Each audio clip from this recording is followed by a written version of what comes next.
Hi friends, అందరికి నమస్తే. ఈ వీడియోలో మనం సప్లిమెంటరీ బెటర్మెంట్ గురించి ఒకసారి మాట్లాడుకుందాం. సో సప్లిమెంటరీ బెటర్మెంట్ ఇవి వేరు వేరు జరుగుతాయా అని చెప్పేసి చాలా మంది అడుగుతున్నారు. అలాగే సప్లిమెంటరీకి వేరే పేపర్, బెటర్మెంట్ కి వేరే పేపర్ ఇస్తారా అని చెప్పేసి కూడా చాలా మంది అడుగుతున్నారు.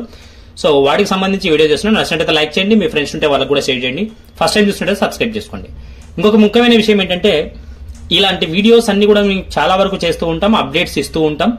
సో ఇంటర్మీడియట్ పేపర్ కరెక్షన్ కి వెళ్తున్నాం కాబట్టి ఖచ్చితమైనటువంటి అప్డేట్స్ తో మేము ముందుకు వస్తాం. మీ ఫ్రెండ్స్ ఉంటే వాళ్ళకి షేర్ చేస్తారని మనస్ఫూర్తిగా ఆశిస్తున్నాం.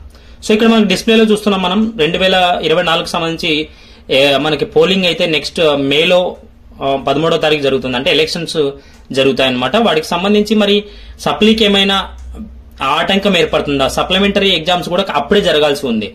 సో సప్లిమెంటరీ ఎగ్జామ్స్ మరి ఏమైనా కొంచెం ముందుకి పోస్ట్ పోన్ చేస్తారా? మే 13 అంటే మే లాస్ట్ వీక్ లో ఏమైనా ఎగ్జామ్ పెడతారా?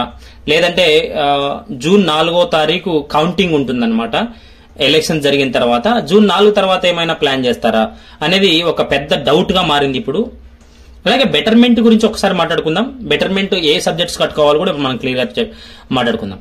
సో బెటర్మెంట్ అంటే ఏంటంటే, ఎవరైతే పాస్ అవుతారో, రిజల్ట్ పాస్ అని వస్తుందో వాళ్ళు మాత్రమే రాసుకునే అవకాశం ఉన్నటువంటి ఒకనొక అద్భుతమైన అవకాశం అన్నట్టు మార్క్స్ పెంచుకోవడానికి.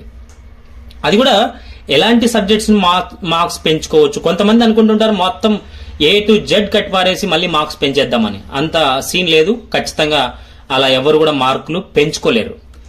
ఏవైనా మనకి ఇష్టమైన సబ్జెక్టులు, అలాగే కొంచెం నువ్వు బాగా రాస్తాననుకున్న సబ్జెక్టులు. ఇప్పుడు సాంస్క్రిట్ 60 మార్కులు వచ్చాయనుకోండి, అది బెటర్మెంట్ కట్టుకోవచ్చు. ఎందుకంటే పెరిగే ఛాన్సెస్ ఉంటాయి, ఎక్కువ గ్యాప్ ఉంది కాబట్టి మార్క్స్ కి. లేదు ఫిజిక్స్ మనకి ఒక 30 మార్క్స్ వచ్చాయి, ఇంకా 30 మార్క్స్ పెంచుకునే ఛాన్సెస్ ఉంటాయి కాబట్టి కొంచెం అటు ఇటుగా ఒక 10 మార్కులనే పెంచుకోవచ్చు కాబట్టి అలా కట్టుకోవచ్చు.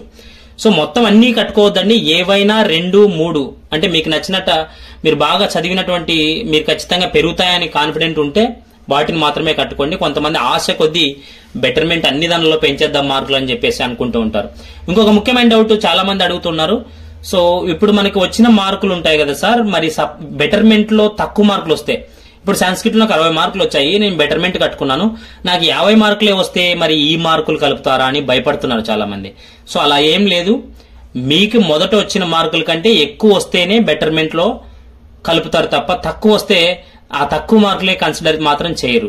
బాగా గుర్తుపెట్టుకోండి. మీరు ఎటువంటి భయాందోళన అవసరం లేదనమాట ఈ విషయంలో. సో ఇది బెటర్మెంట్ కి సంబంధించి. బెటర్మెంట్ ఉన్నటువంటి వాళ్ళు ఖచ్చితంగా ఆలోచించి బెటర్మెంట్ కట్టుకోండి. డబ్బులు అన్ని దానికి కట్టేద్దాం, మరి అన్ని రాసేద్దాం అనుకుంటే మాత్రం కుదరదు. మార్క్స్ పెరగకపోవడానికే ఛాన్సెస్ ఎక్కువ ఉంటాయి. ఓకే ఫ్రెండ్స్, నచ్చినట్లయితే లైక్ చేయండి, మీ ఫ్రెండ్స్ ఉంటే వాళ్ళకి షేర్ చేయండి. తప్పకుండా స్కిప్ చేయకుండా చూస్తూ ఉండండి. ఒక్క లైక్ ఇవ్వండి.